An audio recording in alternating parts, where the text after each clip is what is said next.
and they'll be polio-free. And then we just have to get the final 3. And Pakistan's a little tricky, and Nigeria's a little tricky. But I'm optimistic that we're kind of innovating our way to the very end of that story to make it the second eliminated disease. The other story, malaria, is at an earlier stage, but it's another fascinating story. 5 years ago, malaria was killing over 1 million children a year, primarily in sub-Saharan Africa. And the idea of cheap bed nets came along. People have been generous about that. Those are getting out there. We're down about 20%, a bit below 800,000 now. But there's a lot of very clever work being done. Some ex-Microsoft people are working on shooting mosquitoes with lasers, kind of a great thing to do. We're also got some other ex-Microsoft people building a software model on a supercomputer so that we can look at the different tactics and how they fit together and exactly what it takes to do the eradication. We've got a vaccine that's at a pretty late stage, a lot of new drugs.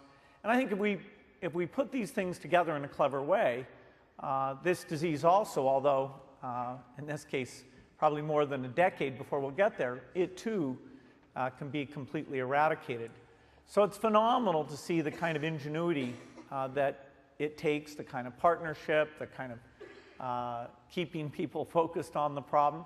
And I'd say it's particularly challenging right now for any type of charity that all of us are involved in. The tight government budgets, whether it's at local, state, or national levels, are going to make the need to be innovative, the need to take Microsoft IQ, Microsoft energy, and put it behind the projects all the more important. And it is wonderful to see the diversity of ways that people are going about that. The thing I thought I would talk about a little bit tonight is actually the U.S. education system. And, Robbie started his talk talking about giving. We're all involved here and come to this organization because we're involved in giving. But I think it's really important to think about what we've all been given. You come into this world who you are and your talents. And yes, it's up to you to develop those talents and find those talents. But we are lucky in this country because of the nutrition we have, the vaccines we have, to be able to achieve our potential. And Bill and I really invest in the U.S. education system because we feel like the primary thing in the U.S. is that most kids don't get a great education. And in fact, if you look at it, about 2/3 of kids really are not prepared to go on to college. A third, if you take all the high school kids today in the public high school system, a third drop out, and 1/3 also are not prepared to go on to college. And so it's a crime. I mean, these kids, they have every bit of potential that you and I have, but they don't get to achieve it. So we've been making large investments in the U.S. public school system for a long time now. And I think one of the other important things for us is to recognize where you don't have success all the time. One of the things we started in was trying to create something called small schools. We thought these small learning environments were a place where kids could really nurture and thrive. And it turns out we learned from that was not the key. And in fact, we course corrected because it's not the small learning community that makes a difference, it's the teacher. Hands down, all the research now proves that an effective teacher at the front of the classroom makes every bit of difference in terms of a kid's trajectory in learning. So we've now been investing on that course of work, and we're doing a whole host of things across the nation. But the thing I thought I would describe is that Bill and I were in Hillsborough, Florida last week, which is where Tampa is. It's the 8th largest school district in the United States, and it's actually our largest investment. And we went down there to see, one of the things you have to do if you want to have a great, effective teacher in front of the classroom is have a real personnel system, an honest personnel system that rates teachers and really helps you figure out how to make the B teachers A teachers and the C+ teachers B teachers and move some out and reward the teachers at the top. Today, you may know that over 98% of the teachers in the public school system in the United States are rated satisfactory. That's the rating everybody gets.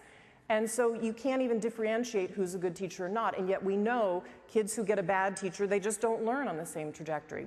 So I went to see Hillsborough because that is a place, it's one of the places in the United States where the head of the teachers union and the superintendent of the district have decided to work in a huge collaboration together to create a real personnel system with a real rating system where teachers are truly rated on a rubric about whether they're excelling or whether they're not. They're rated not only by their principal, but they've agreed to let other teachers come into their classrooms and rate them. And the thing that I think we found that was phenomenal, we sat down and met with a whole host of people across the school district, including the teachers, who were not asking us to change the evaluation system, but they wanted to complain around the edges about was it right. And after Bill and I had listened to this for about 45 minutes, they finally said, well, what did you all do at Microsoft? And we said, well, there was a real rating system. And Bill said, yeah, there was quite a curve on it. And I said, well, at one point, I had 800 employees working for me, and I explained the scale of 1 through 5, and that all my years at Microsoft, even when I had 800 employees working for me, I'd never, ever given out a 5. And I think I gave out 3 4.5s the entire time I was there. Their jaws dropped, because we were trying to get them to understand that being exemplary is a rare thing.